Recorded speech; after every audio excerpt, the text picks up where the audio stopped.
तो आज जो आईएएस है ना, इंडियन एडमिनिस्ट्रेटिव सर्विस, इसका पुराना नाम था आईसीएस, इंडियन सिविल सर्विस।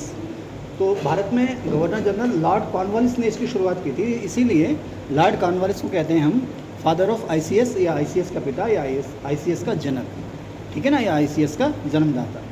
अच्छा, शुरू से ही अंग्रेज़ों की ये सोच रही कि आईसीएस में जो भर्ती होनी चाहिए वो यूरोपियों की होनी चाहिए, और उन्होंने लंबे समय तक हर हाल में ये कोशिश की कि आईसीएस में किसी भी सूरत में इंडियन ना आ सके।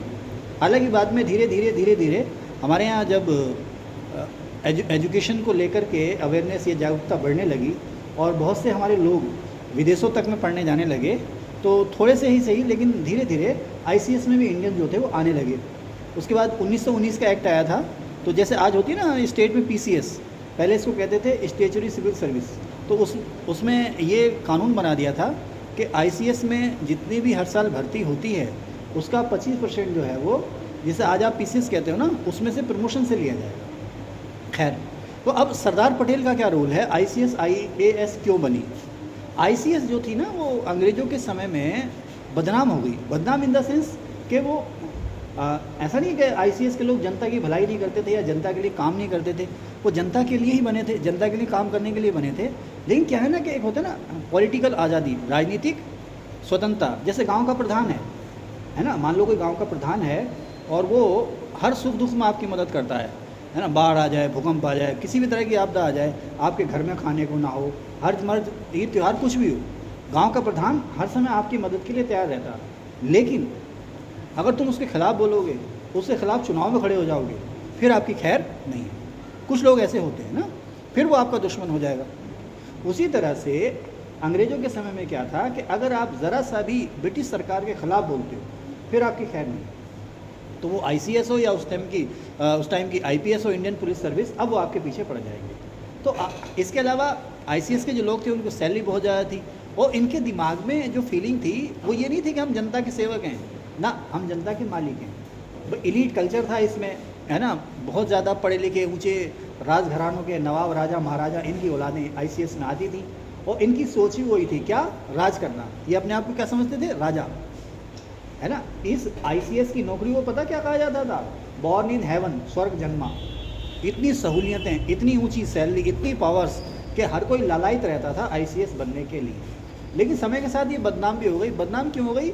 इसको, आईसीएस को अंग्रेज़ों के समय में थोड़ा थोड़ा अत्याचारी जो स्वरूप था उसका, उसकी वजह से बदनाम हो गई। अब जब हम आज़ाद हुए 15 अगस्त 1947 को, तो हमारे देश में एक बहुत बड़ा क्लास या बहुत बड़ा वर्ग ऐसा था जो चाहता था कि आईसीएस को ख़त्म कर दिया जाए।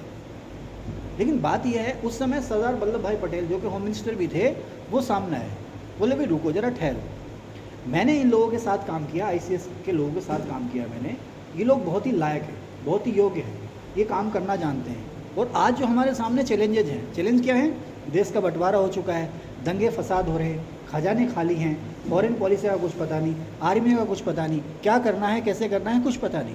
तो आज के हमारे इस देश में न केवल देश को एक करने के लिए, न केवल देश की सिक्योरिटी के लिए, बल्कि आगे जो देसी और विदेशी मामलों में जो डेवलपमेंट होना है, उसके लिए आईसीएस के लोग बहुत ज़रूरी हैं, क्योंकि ये हर मामले के जानकार हैं।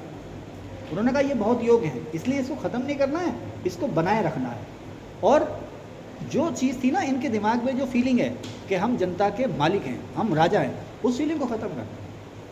इन्हें पूरी तरह से नेताओं के अधीन रहना है, नेताओं के आगे इनकी एक नहीं चलेगी। इन्होंने वही काम करने हैं जो नेताओं को पसंद हैं, या जो नेता जनता की भलाई के लिए चाहते हैं। अगर ये नेता को अपनी राय भी देंगे, नेता की राय से अपनी असहमति जताएंगे भी, तो पर्दे के पीछे रह करके, सामने आकर के ये कोई भी स्टेटमेंट नहीं देंगे, ये नेतागिरी नहीं करेंगे, राजनीति नहीं करेंगे, ये सिर्फ अपना काम करेंगे। क्या करना है, कैसे करना है, दो अलग अलग चीज़ें हैं। तो क्या करना है ये नेता बताएगा, राजनीति बताएगी, उस काम को करना कैसे है ये बताएगी। तो सरदार वल्लभ भाई पटेल जो थे, उन्होंने कहा कि नहीं भाई, आईसीएस तो बनी रहेगी, आईसीएस ख़त्म नहीं होगी, लेकिन इसका जो नेचर है अत्याचारी स्वामी यानी कि राजा का, इसको हम ख़त्म कर देंगे। और जो चीज़ें हैं कि इसमें एलीट घरानों के लोग ही आ रहे हैं, हम कोशिश करेंगे कि आम आदमी के बच्चे भी इस आईसीएस में शामिल हों। तो आज़ादी के बाद इन्हीं सरदार वल्लभ भाई पटेल की वजह से आईसीएस बची रही, और बहुत सारे जो रिफॉर्म्स हुए, इन्हीं सरदार वल्लभ भाई पटेल की वजह से हुए और इन्हीं के सुझाव पर इसका नया नाम जो कर दिया गया आईसीएस की जगह इंडियन एडमिनिस्ट्रेटिव सर्विस, भारतीय प्रशासनिक सेवा की जगह भारतीय नागरिक सेवा की जगह भारतीय प्रशासनिक सेवा, क्योंकि आईसीएस किसका प्रतीक थी?